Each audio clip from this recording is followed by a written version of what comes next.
Some time later, King Xerxes promoted Haman son of Hammedatha the Agagite, making him the highest-ranking official in the government. All the king's servants at the king's gate used to honor him by bowing down and kneeling before Haman. That's what the king had commanded. Except Mordecai. Mordecai wouldn't do it, wouldn't bow down and kneel. The king's servants at the king's gate asked Mordecai about it. Why do you cross the king's command? Day after day they spoke to him about this, but he wouldn't listen, so they went to Haman to see whether something shouldn't be done about it. Mordecai had told them that he was a Jew. When Haman saw for himself that Mordecai didn't bow down and kneel before him, he was outraged. Meanwhile, having learned that Mordecai was a Jew, Haman hated to waste his fury on just one Jew. He looked for a way to eliminate not just Mordecai but all Jews throughout the whole kingdom of Xerxes. In the first month, the month of Nisan, of the 12th year of Xerxes, the that is, the lot, was cast under Haman's charge to determine the propitious day and month. The lot turned up the 13th day of the 12th month, which is the month of Adar. Haman then spoke with King Xerxes. There is an odd set of people scattered through the provinces of your kingdom who don't fit in. Their customs and ways are different from those of everybody else. Worse, they disregard the king's laws. They're an affront, the king shouldn't put up with them. If it please the king, let orders be given that they be destroyed. I'll pay for it myself. I'll deposit 375 tons of silver in the royal bank to finance the operation. The king slipped his signet ring from his hand and gave it to Haman son of Hammedatha the Agagite, archenemy of the Jews.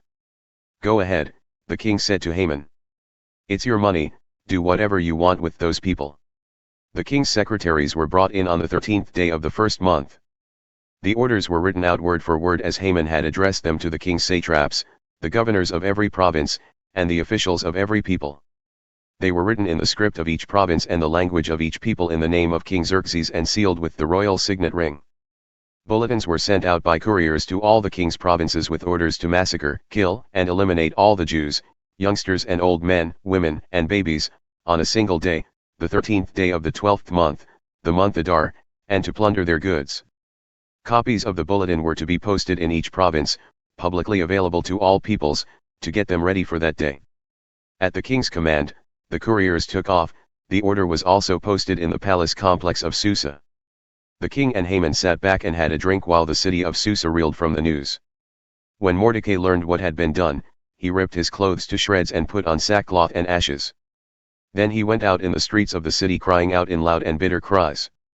He came only as far as the king's gate, for no one dressed in sackcloth was allowed to enter the king's gate.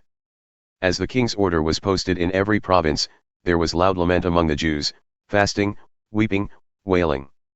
And most of them stretched out on sackcloth and ashes. Esther's maids and eunuchs came and told her. The queen was stunned. She sent fresh clothes to Mordecai so he could take off his sackcloth, but he wouldn't accept them. Esther called for Hathach, one of the royal eunuchs whom the king had assigned to wait on her, and told him to go to Mordecai and get the full story of what was happening. So Hathach went to Mordecai in the town square in front of the king's gate. Mordecai told him everything that had happened to him. He also told him the exact amount of money that Haman had promised to deposit in the royal bank to finance the massacre of the Jews. Mordecai also gave him a copy of the bulletin that had been posted in Susa ordering the massacre so he could show it to Esther when he reported back with instructions to go to the king and intercede and plead with him for her people. Hathach came back and told Esther everything Mordecai had said. Esther talked it over with Hathach and then sent him back to Mordecai with this message: everyone who works for the king here, and even the people out in the provinces, knows that there is a single fate for every man or woman who approaches the king without being invited: death. The one exception is if the king extends his gold scepter, then he or she may live. And it's been 30 days now since I've been invited to come to the king. When Hathach told Mordecai what Esther had said, Mordecai sent her this message: don't think that just because you live in the king's house you're the one Jew who will get out of this alive. If you persist in staying silent at a time like this, help and deliverance will arrive for the Jews from someplace else, but you and your family will be wiped out.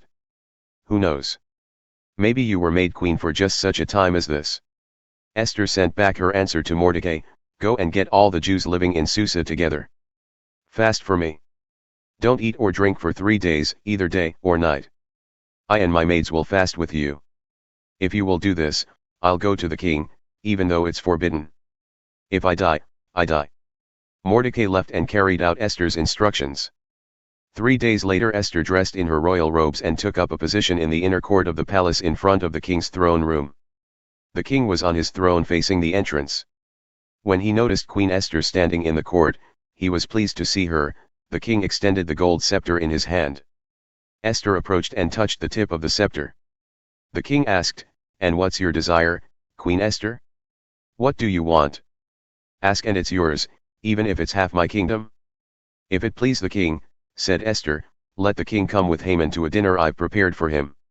"Get Haman at once," said the king, "so we can go to dinner with Esther." So the king and Haman joined Esther at the dinner she had arranged.